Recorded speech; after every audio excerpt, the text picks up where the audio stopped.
आध्यात्मिक परंपराओं में आत्मा को शाश्वत, अविनाशी और दिव्य चेतना का अंश माना गया है। शरीर जन्म लेता है और नष्ट हो जाता है, लेकिन आत्मा न कभी जन्म लेती है और न कभी मरती है। भारतीय दर्शन, विशेष रूप से भगवद गीता, उपनिषद, वेदांत और अनेक संतों की शिक्षाएं आत्मा के विकास की यात्रा का वर्णन करती है। आत्मा का विकास कोई भौतिक परिवर्तन नहीं है, बल्कि चेतना का विस्तार है। यह अज्ञान से ज्ञान, बंधन से मुक्ति और सीमित अहंकार से परमात्मा की अनंत चेतना तक पहुंचने की प्रक्रिया है। हर व्यक्ति इस यात्रा पर है, चाहे वह इसे समझता हो या नहीं। आइए आत्मा के विकास के प्रमुख चरणों को विस्तार से समझते हैं। 1. अज्ञानता का चरण, स्टेज ऑफ इग्नोरेंस। यह आत्मा की यात्रा का प्रारंभिक चरण माना जाता है। इस अवस्था में व्यक्ति स्वयं को केवल शरीर और मन तक सीमित समझता है। इस अवस्था की विशेषताएं भौतिक सुखों को ही जीवन का लक्ष्य मानना, धन, पद, प्रतिष्ठा और इंद्रिय सुखों में अत्यधिक आसक्ति, आध्यात्मिक विषयों में रुचि का अभाव, अहंकार, क्रोध, लोभ, मोह और ईर्ष्या का प्रभाव। व्यक्ति यह नहीं जानता कि उसका वास्तविक स्वरूप आत्मा है। वह संसार की अस्थायी वस्तुओं को ही अस्थायी समझ बैठता है।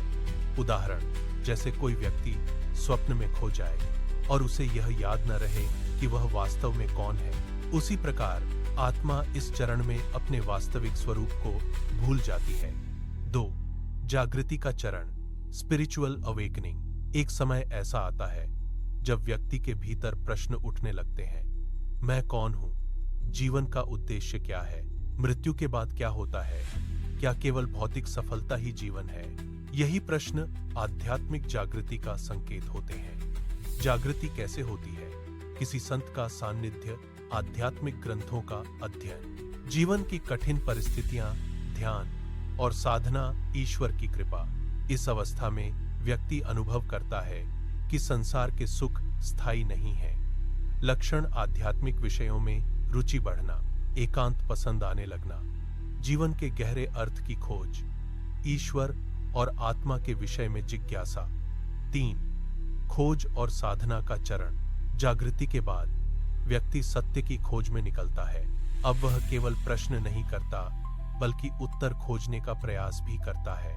इस चरण में व्यक्ति ध्यान करता है, योग का अभ्यास करता है, धार्मिक और आध्यात्मिक ग्रंथ पढ़ता है, सत्संग में भाग लेता है, गुरु की खोज करता है। यह आत्मिक विकास का अत्यंत महत्वपूर्ण चरण है। चुनौतियां, मन की चंचलता, पुराने संस्कार, संसार के आकर्षण, संदेह और भ्रम, फिर भी साधक निरंतर आगे बढ़ता है। 4. आत्म शुद्धि का चरण, जब साधना गहरी होने लगती है तब व्यक्ति अपने भीतर की कमियों को पहचानने लगता है। शुद्धि की प्रक्रिया क्रोध पर नियंत्रण, लोभ का त्याग, अहंकार का क्षय, नकारात्मक विचारों का परिवर्तन, क्षमा और करुणा का विकास। यह चरण कभी कभी कठिन लगता है, क्योंकि व्यक्ति को अपने दोषों का सामना करना पड़ता है। आध्यात्मिक महत्व, जैसे सोने को आग में तपाकर शुद्ध किया जाता है, वैसे ही आत्मा साधना और जीवन की परीक्षाओं के माध्यम से परिष्कृत होती है। 5. आत्म जागरूकता का चरण, इस अवस्था में साधक अपने वास्तविक स्वरूप की झलक पाने लगता है। उसे अनुभव होने लगता है कि मैं केवल शरीर नहीं हूं, मैं चेतना हूं। अनुभव आंतरिक शांति, गहरा संतोष, वर्तमान क्षण में जीना, भय में कमी, ईश्वर की उपस्थिति का अनुभव। अब व्यक्ति बाहरी परिस्थितियों से कम प्रभावित होता है। 6. प्रेम और करुणा का विकास, आत्मिक विकास के साथ व्यक्ति का हृदय विस्तृत होने लगता है। इस चरण की विशेषताएं सभी प्राणियों के प्रति प्रेम, निस्वार्थ सेवा, दया और करुणा, क्षमाशीलता। व्यक्ति दूसरों को अलग नहीं मानता, बल्कि उनमें भी उसी दिव्य चेतना को देखने लगता है। संतों का दृष्टिकोण, कई संतों ने कहा है कि सच्ची आध्यात्मिकता का प्रमाण प्रेम है। यदि साधना के बाद भी व्यक्ति कठोर और स्वार्थी बना रहे तो उसकी साधना अधूरी है। 7. समर्पण का चरण, यह आत्मा के विकास का अत्यंत सुंदर चरण है। अब साधक समझ जाता है कि जीवन की हर घटना ईश्वर की योजना का हिस्सा है। समर्पण का अर्थ हार मानना नहीं है।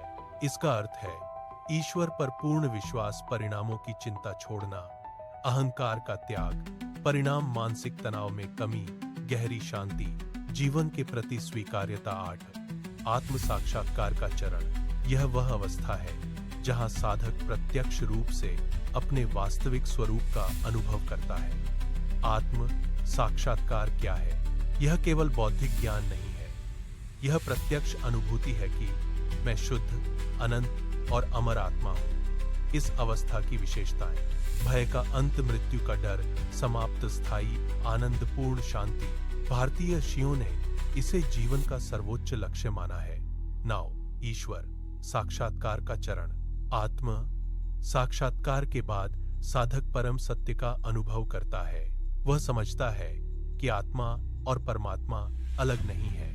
अनुभव अद्वैत चेतना, सर्वत्र ईश्वर का दर्शन, प्रेम की अनंत अनुभूति, पूर्ण एकत्व। उपनिषदों का महावाक्य अहम ब्रह्मास्मि इसी अनुभव की ओर संकेत करता है। 10 मुक्ति या मोक्ष का चरण। यह आत्मा के विकास की अंतिम अवस्था मानी जाती है। मोक्ष क्या है? मोक्ष का अर्थ है जन्म मरण के चक्र से मुक्ति, कर्म बंधनों से स्वतंत्रता, परम आनंद की प्राप्ति, मोक्ष की स्थिति। इस अवस्था में आत्मा परमात्मा के साथ पूर्ण एकत्व का अनुभव करती है। यही आध्यात्मिक यात्रा का अंतिम लक्ष्य है। आत्मा के विकास में आने वाली बाधाएं। आत्मिक विकास का मार्ग सरल नहीं होता। कुछ प्रमुख बाधाएं हैं। 1 अहंकार। अहंकार व्यक्ति को सत्य से दूर रखता है। 2 आसक्ति। भौतिक वस्तुओं और संबंधों से अत्यधिक लगाव विकास को रोक सकता है। 3 भय। अज्ञात का भय व्यक्ति को आगे बढ़ने से रोकता है। 4 आलस्य। नियमित साधना के अभाव में प्रगति धीमी हो जाती है। 5 नकारात्मक सोच। निराशा और संदेह आध्यात्मिक ऊर्जा को कम करते हैं। आत्मा के विकास के लिए आवश्यक साधन। 1 ध्यान। ध्यान मन को शांत करके आत्मा के अनुभव में सहायता करता है। 2 सत्संग। संतों और आध्यात्मिक व्यक्तियों का संग मार्गदर्शन देता है। 3 स्वाध्याय। गीता, उपनिषद और अन्य आध्यात्मिक ग्रंथों का अध्ययन ज्ञान प्रदान करता है। 4 सेवा। निःस्वार्थ सेवा हृदय को शुद्ध करती है। 5 प्रार्थना। प्रार्थना आत्मा और परमात्मा के बीच संबंध को मजबूत करती है। 6 योग। योग शरीर, मन और आत्मा में संतुलन स्थापित करता है। आत्मा के विकास के संकेत। यदि आत्मा का विकास हो रहा हो तो व्यक्ति में निम्न परिवर्तन दिखाई देते हैं।